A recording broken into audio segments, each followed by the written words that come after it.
Bonjour, je présente aujourd'hui la 13e vidéo de mon programme pour l'élection présidentielle, celui du Rassemblement pour la démondialisation. Cette vidéo s'intitule « Agir pour faire vivre la charte de la Havane ». Elle se trouve dans la partie 2 de mon programme sur le site internet Nikonov 2017. Un accord international fondamental en matière de relations commerciales, même s'il présente des limites sérieuses, éclaire mon programme. Il s'agit de la charte de la Havane de 1948. Il faut s'inspirer de cette charte parce que elle présente beaucoup d'avantages. Le Conseil économique et social des Nations Unies, par une résolution du 18 février 1946, décidait de convoquer une conférence internationale sur le commerce et l'emploi en vue de favoriser le développement de la production, des échanges et de la consommation des marchandises. Nous sommes au lendemain de la guerre, ne l'oublions pas. La conférence s'est réunie à La Havane, Cuba, du 21 novembre 1947 au 24 mars 1948. Elle a arrêté le texte de la charte de la Havane instituant une organisation internationale du commerce, l'OIC, qui a été soumis au gouvernement représenté à la conférence. L'acte final a été signé par 53 gouvernements, dont la France, les États-Unis, etc. Ce projet très ambitieux, qui visait à la création de cette organisation en tant qu'institution spécialisée de l'ONU, tout le contraire de l'OMC d'aujourd'hui, ne verra malheureusement jamais le jour. En effet, la charte de la Havane n'entrera pas en vigueur à la suite du refus du Congrès américain de la ratifier. C'est donc en dehors du cadre onusien que le système commercial multilatéral va s'organiser au lendemain de la Seconde Guerre mondiale. On peut insister sur les 10 principes de la charte de la Havane qui semblent être les plus importants.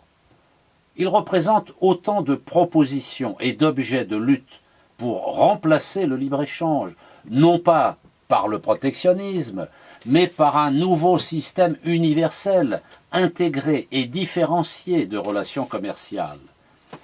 Premièrement, le principe du plein emploi. Deuxièmement, le principe de l'équilibre de la balance des paiements. Troisièmement, le principe des normes de travail équitables.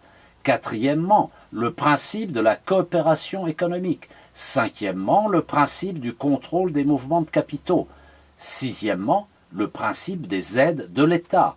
Septièmement, le principe de la lutte contre le dumping. Huitièmement, le principe des accords préférentiels. Neuvièmement, le principe des restrictions quantitatives, du protectionnisme. Onzièmement, le principe des garanties sur les produits de base. Je ne vais pas développer ces différents points ici. Ils sont détaillés sur mon site internet dans la note. Certes, la charte de la Havane de 1948 doit être rénovée. Toutefois, se fixant pour objectif le plein emploi dans tous les pays, je dis bien dans tous les pays, et comme moyen l'équilibre de la balance des paiements entre ces pays, l'essentiel de son contenu reste valable. Pour parvenir au plein emploi, des dévaluations et des mesures protectionnistes négociées sont autorisées par la charte de la Havane. La France, par conséquent, proposera à chacun de ses partenaires commerciaux de signer un accord bilatéral reprenant les principes de la charte de la Havane. Le but de ces accords sera de parvenir en quelques années, 5 ans, 10 ans, à l'équilibre de la balance des paiements ou à l'acceptation d'un déséquilibre. La signature de ces accords produira un effet boule de neige. Les pays signataires, avec la France, d'un tel accord, voudront obtenir la même chose de leurs autres partenaires commerciaux. Petit à petit, l'addition de ces accords bilatéraux pourra se transformer en nouveau système multilatéral commercial, concurrent du système encore dominant représenté par l'Organisation mondiale du commerce actuelle, l'OMC. Un double système commercial international cohabitera.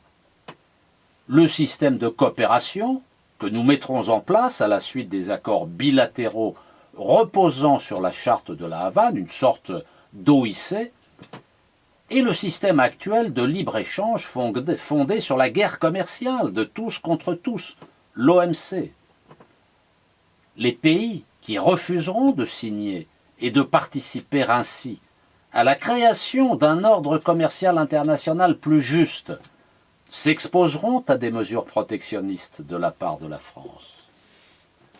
Je considère que tout accord multilatéral de régulation du commerce international remettant en cause le principe du libre-échange dans le contexte idéologique et géopolitique contemporain est impossible et même non souhaitable. Dans la configuration géopolitique actuelle, les accords de commerce, qu'ils prônent un échange libre ou régulé, ont pour objectif de faciliter le commerce. Ils sont tous basés sur la croyance que le développement des échanges de biens et de services est bénéfique à la croissance économique et à l'emploi et doit être encouragé. C'est notamment une critique que l'on peut faire à la charte de la Havane. Je pense que les échanges de marchandises ne doivent pas être encouragés. Ils doivent être raisonnés. La première raison est qu'il s'agit de limiter les transports de marchandises à travers le monde.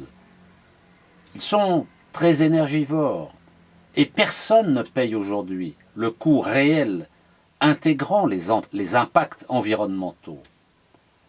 La seconde est que la sous-traitance de la fabrication de marchandises à l'étranger pose un problème de contrôle des conditions de fabrication, notamment sociales et environnementales. Contrôle qui est insoluble si on s'attache à respecter la souveraineté du pays producteur. La sous-traitance a justement été mise en place pour entretenir le chômage, faire pression sur les salaires et contourner les réglementations des pays importateurs. Son intérêt disparaît automatiquement dans le cadre de relations coopératives. La nécessité de relocaliser la production d'énergie et de biens est en contradiction dans son principe avec tout accord sur le commerce international qui viserait à développer les échanges. Un pays doit pouvoir interrompre des exportations ou des importations à tout moment de façon unilatérale. C'est un principe de base qu'il n'est nul besoin d'écrire dans un texte si on considère comme acquis le respect de la souveraineté des pays. L'exemple de l'Amérique latine est à ce titre particulièrement intéressant. Certains de ces pays coopèrent avec succès pour organiser des échanges dans le but de répondre à leurs besoins les plus essentiels et d'équilibrer leur balance commerciale. Mais ils n'ont pas eu besoin d'accords de régulation du commerce pour le faire. Ils sont regroupés dans l'ALBA, ALBA. Cela signifie Alliance bolivarienne pour les peuples de notre Amérique. Elle est née le 14 décembre 2004 en opposition à la proposition de zone de libre-échange des Amériques, ZLEA, promue par Washington. L'Alliance compte actuellement 11 membres.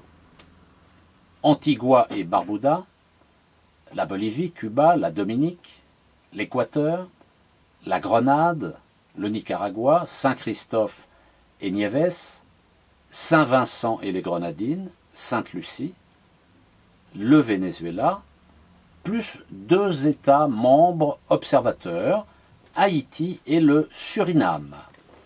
L'ALBA n'est qu'une déclaration de principe qui ne contient aucune règle contraignante et ne peut en aucun cas être assimilée à un accord de régulation du commerce.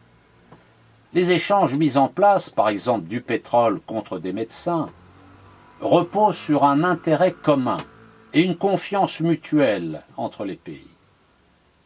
Les pays qui manquent de biens manufacturés pour répondre à leurs besoins doivent s'engager dans des politiques d'industrialisation, notamment par la substitution aux importations. La mise en œuvre de la charte de la Havane constituera un puissant moyen au service à la fois des stratégies de développement du tiers-monde et du co-développement, de réduction des inégalités entre pays, tout en créant les bases d'une communauté politique hostile au néolibéralisme.